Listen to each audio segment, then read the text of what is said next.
Hello, and welcome to Success Stories with Key, where you get a chance to see success from the eyes of someone who is achieving success. What is success?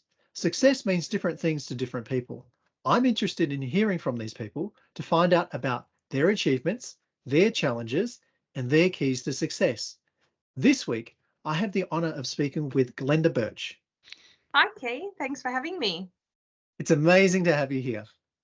Glenda's currently the Director of Partner Management for ANZ at Salesforce, where she's also been a Director of Partner Sales.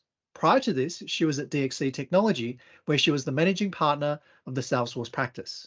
Whilst at DXC, her achievements included being recognised as the Global Salesperson of the Year, as well as winning the Platinum Circle Sales Award, not once, but twice. She's an ovarian cancer awareness advocate, a women's equality advocate, and a young women's mentor. Now that's a lot to take in. So let's hear from Glenda herself. Who is the real Glenda?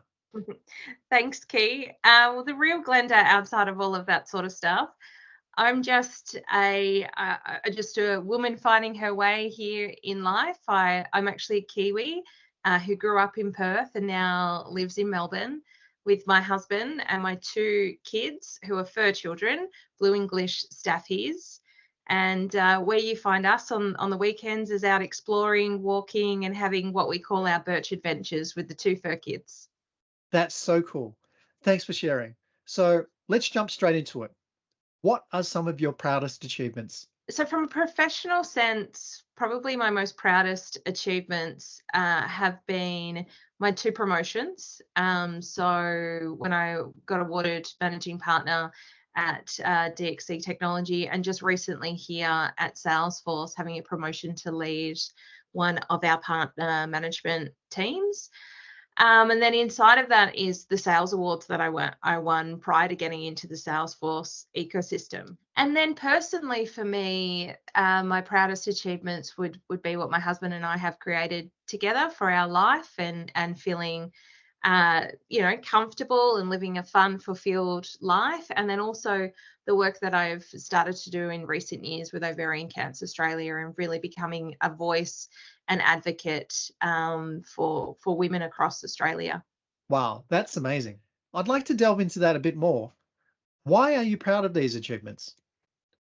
I think it's the internal satisfaction or reward you get from achieving a goal. I think if I'm to talk about the more recent personal ones, working with Ovarian Cancer Australia, for me, I lost a family member in 2020 to ovarian cancer, which I know, Key, you were with me through that time, with both of us working where we worked. And this really opened my eyes around a cancer that needed more awareness and support. And unfortunately, I lost my sister-in-law, but it's opened up a space for me to make a difference. And that's not about self-reward from that perspective. That's actually about being a voice and creating awareness and supporting other women across Australia. So you're really making a difference beyond the walls of your little box that we sit in and tend to sit in a day-to-day life. When you first started out, did you think you'd be doing what you're doing today?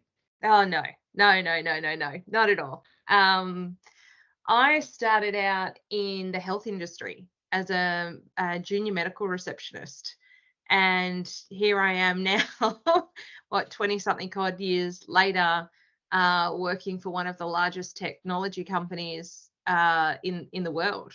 And I would never have thought I would end up in technology. So how much of this journey was planned?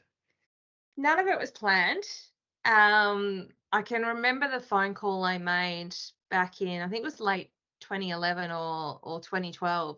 And I had sort of climbed the ladder in a sense in the medical field, more from an administration perspective, and rang a friend's husband and said, do you need an EA? And he said, I don't need an EA, but I need a salesperson who knows the health industry.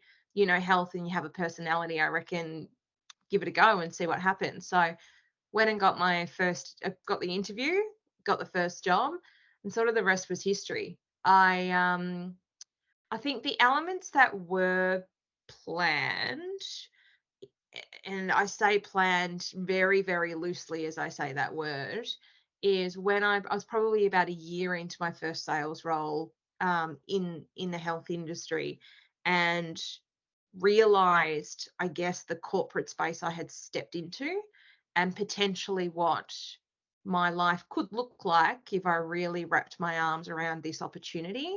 So I started to take things probably a lot more seriously and question everyone around me, to figure out and understand the world that I'd stepped into.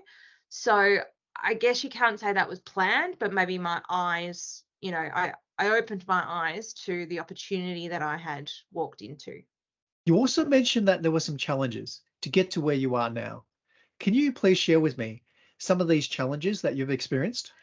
Young female in the tech industry is a really interesting space to be. And I never probably really faced some of these challenges that I'd faced in the health industry. And so when I stepped into the tech space and started to see this hierarchy between males and females, was really, really interesting. So I've definitely had my fair share of older men across my journey want to take want the thanks or want the recognition for my success, which was something I had to navigate quite early on when I did win my first sales award.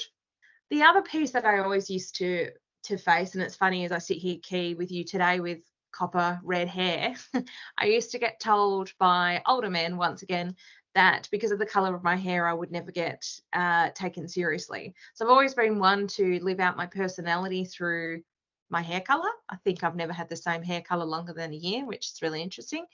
And that's about me expressing myself and who I am as an individual. So it's really interesting when you have people turn and almost take your own personal characteristics and how you're expressing yourself as something that's going to hold you back. It's really interesting. It's the flyaway comments that typically come from senior men. I've never faced any challenges with females around. I mean, I never went to university, so I don't have a degree. And early on in my sales career, that was something else that got thrown at me, that I would never be a senior salesperson in this person's team because I didn't hold a degree nor did I have 20 years sales experience. So kind of go figure that out. How do you get 20 years sales experience when you're starting out? And so here I am. When I did win my first 2 awards, it was kind of a moment of like, yeah, a lot of swear words that I'd love to insert there on how you would respond, but it's a moment to sort of stand up and be incredibly proud of. Absolutely. Absolutely. That's a really inspiring story. Given this, how did you handle these challenges? I have a very supportive partner, so Mhm. that's always great. Someone who builds you up at home is awesome. But I think for every one person that would make a comment like that or would be, throw a challenge, I had a lot of champions around me. I had a lot of people cheering me on and supporting me. So although I had a lot of those elements, I still had a really large amount of people who saw my potential and who invested in me. So I think as surrounding yourself with people who lift you up, people who want to see you succeed, people who want to share their knowledge and invest in you. I also left home at 19, and so for me, I've always looked at how I can stand on my own 2 feet. So failure or a challenge that comes across, sort of comes across my path, I look at it in a few different ways. I think you can look at it as a dead end, and turn around and go back, or you can figure out how to go through the challenge and what you need to go through it, who you need to help you and support you through. Or lastly, whether or not you even need to face the challenge. Is it something that you need to invest your time in, or how can you go around it? Any other advice? Personal development is huge too. So I don't think, you don't wake up and know everything and how to tackle every challenge that comes across your desk, right? And you're going to make mistakes. I think that's the first piece of advice I'd give people is you're going to make mistakes. It's how you respond to the mistake and move forward. That's that's going to determine the outcome. So for me, I've done a lot of personal development, and this has more come in in the last sort of 5 years, I would say, when I started to get my promotions and see the potential to move into leadership. I had a lot of stuff that I wanted to work through from a confidence point of view. So investing in yourself, finding mentors, coaches, doing personal development courses. I think all of those skills you learn through those avenues really help you figure out how to overcome a challenge when it turns up and is in front of you. Great advice. That's amazing advice. So the big question, how do you define success? So let's talk about personal success. For me, this is your relationships, whether or not you've got a significant other in your life, and if you don't, who's your friendship circle that supports you and cheers you on. I think that's really the foundation of who people are. And then for me, financial success. And obviously, this comes from a mix of that, both personal and clearly professional, because that's the thing that gives us our finances to start with. So what does financial success look like for me and my husband? And then just everyday life. So do you wake up happy? Are you happy with where you're headed in life? Do you have holidays planned? What are your adventures? All that sort of stuff. So for me, success is bigger than having a successful professional career. It's actually living life to the full and making sure that you're feeling that reward and sense of self-achievement. So from this conversation, I've identified 4 keys to success. Number 1 is to be open to opportunities, recognize these opportunities, and by understanding your situation, take advantage of the opportunities when they are presented. Number 2 is having a very good support network. So surround yourself with people who want to help you achieve success and are able to help you. Number 3 is how you face and reframe challenges. You identified 3 ways of approaching challenges. And lastly, personal development. You spent time and energy to invest in yourself, finding the mentors and coaches, and this has helped you to get where you are today. Is this an accurate summary? Yeah, I think you just summarized that perfectly, Key. You can type that up and send it back to me. That was I'll do that. great. Thank you. I'll do that. Watch this space. So my last question, what advice would you give to your younger self? This is a hard one because it's interesting. Even though I've had challenges, I wouldn't change my path of that I've walked to get to here where I am today. So I think there's probably 2 things. One is to not take everything personally. That's something I've had to work on. Is I used to and still do to a certain degree. I will have an emotional response to something, and then I think it's my problem and I need to fix it. So that's something I've worked on through personal development. So to look back, it'd be that would be my first point to myself. And then I think the second one would be to not take myself so seriously. I think sometimes in my corporate career, I can get really stuck into how do I do everything by the book.